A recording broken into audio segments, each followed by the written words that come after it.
देख रहे हैं इंडार्क राजकुमार के साथ। इंडार्क की आज की कहानी में आगे बढ़ने से पहले अगर आपने हमारा चैनल अभी तक सब्सक्राइब नहीं किया है तो कर लें और साथ ही बेल आइकन को भी जरूर दबाएं। दोस्तों, अगर आपके पास भी ऐसे ही कोई कहानियां हैं तो हमारे साथ जरूर शेयर करें। हमारे इंस्टाग्राम आईडी पर इंस्टाग्राम आईडी है network_33, जिसका लिंक नीचे डिस्क्रिप्शन बॉक्स में दिया गया है।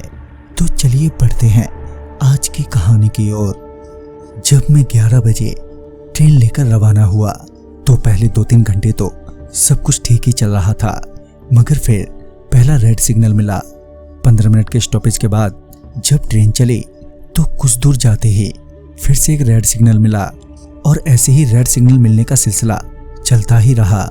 बार बार ट्रेन को रेड सिग्नल मिलने से अब मैं भी इरिटेट होने लगा था और ट्रेन में सवार यात्रियों का भी पारा लगभग चढ़ ही गया था, क्योंकि बार बार के रेड सिग्नल के कारण अब ट्रेन अपने निर्धारित समय से 6 घंटे की देरी से चल रही थी।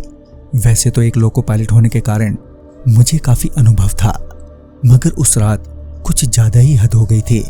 फिर लगभग 3 बजे के आसपास ट्रेन को एक बार फिर रेड सिग्नल मिला और मुझे ट्रेन रोकनी ही पड़ी। ट्रेन के रुकते ही ट्रेन के दरवाजे पर ठकठकाने की आवाज आई। जब मैंने खिड़की से बाहर की तरफ देखा तो बाहर कोई भी नहीं था। फिर मैं वापस अपनी सीट पर बैठने ही वाला था कि फिर से खटखटाने की आवाज आई। इस बार मैं ट्रेन से बाहर उतरा और आसपास देखते हुए बोला, कौन है यहाँ पर? मगर मेरी कई बार आवाज देने के बाद भी कोई सामने नहीं आया। कुछ देर और देखने के बाद मैं वापस ट्रेन में चढ़ने ही वाला था कि एक औरत पटरियों की दूसरी तरफ से चिल्लाती हुई आई। वो औरत मेरे करीब आते ही बड़े गुस्से में बोली, तूने ट्रेन यहाँ क्यों रोकी है? उसके इस सवाल से मुझे लगा कि वो शायद इसी ट्रेन की यात्री है जो ट्रेन के बार बार रुकने से काफी परेशान हो गई है। तभी मैंने उस औरत से कहा, जी मैंने अपनी मर्जी से ट्रेन यहाँ नहीं रोकी है। आगे से जब रेड सिग्नल है तो मैं क्या कर सकता हूँ इसमें? मैं भी आप ही की तरह परेशान हो रहा हूँ। मैंने इतना कहा ही था कि उस औरत ने मेरा हाथ पकड़ा और मुझे खींचते हुए अपने साथ ले जाने लगी। मैंने अपना हाथ छुड़ाने की बहुत ही कोशिश की, मगर मैं अपना पूरा जोर लगाकर भी अपना हाथ उस औरत के पकड़ से नहीं छुड़ा पा रहा था, जबकि मैं 6 फीट का हट्टा कट्टा जवान था। फिर भी वो औरत मुझे बड़े ही आसानी से खींचते हुए ट्रेन के सामने ले गई और मुझे नीचे झुकाते हुए ट्रेन के नीचे देखने को कहा। जब मैंने ट्रेन के नीचे देखा तो पाया कि ट्रेन के नीचे तो खून फैला हुआ है। फिर और सही से देखा तो मुझे एक कटा हुआ पैर नजर आया और फिर हाथ और सर जो कि इधर उधर छितराए हुए थे। मैं ये सब देखकर बहुत ही घबरा गया।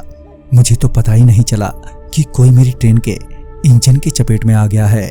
मैं अभी सब कुछ देखकर खड़ा ही हुआ था कि वो औरत अचानक ही गायब हो गई। मैं अभी थोड़ा डरा हुआ था कि तभी मेरी वॉकी टॉकी पर रेल गार्ड ने कांटेक्ट करते हुए कहा, सर चलो यहाँ से, यहाँ पर कोई रेड सिग्नल नहीं है। मैं उसे जवाब देने ही वाला था कि किसी ने मेरा पांव पकड़कर ट्रेन के नीचे खींच लिया, जिसकी वजह से मैं अपने मुंह के बल नीचे गिर पड़ा और मुझे काफी चोट आ गई। वो मुझे पीछे खींचे ही जा रहा था और मैं सिर्फ चिल्लाए जा रहा था। लगातार पत्थरों पर घसीटे जाने से मुझे काफी गंभीर चोट आई, मगर समय रहते ही मेरे सहकर्मियों ने मुझे बचा लिया। जब उनकी नजर मुझ पर पड़ी तो मैं ट्रेन के बीचों बीच था। सिर्फ मेरी सांस ही बाकी थी और लगभग 1 महीने तक अस्पताल में रहने के बाद मैं थोड़ा ठीक हुआ। बाद में पता चला कि उस ट्रैक पर एक औरत और उसका बच्चा ट्रेन की चपेट में आ गए थे और तब से वो बच्चा ऐसे ही आने जाने वाले ट्रेन के चालक को पटरियों पर घसीटकर जान से मार देता है। तो दोस्तों, इस कहानी में बस इतना है। कहानी आपको पसंद आई हो तो लाइक शेयर करें और साथ ही हमें कमेंट बॉक्स में जरूर बताएं। तो मैं आपका दोस्त राजकुमार जल्द ही मिलूंगा ऐसी ही एक नई कहानी के साथ। तब तक के लिए बाय एंड टेक केयर।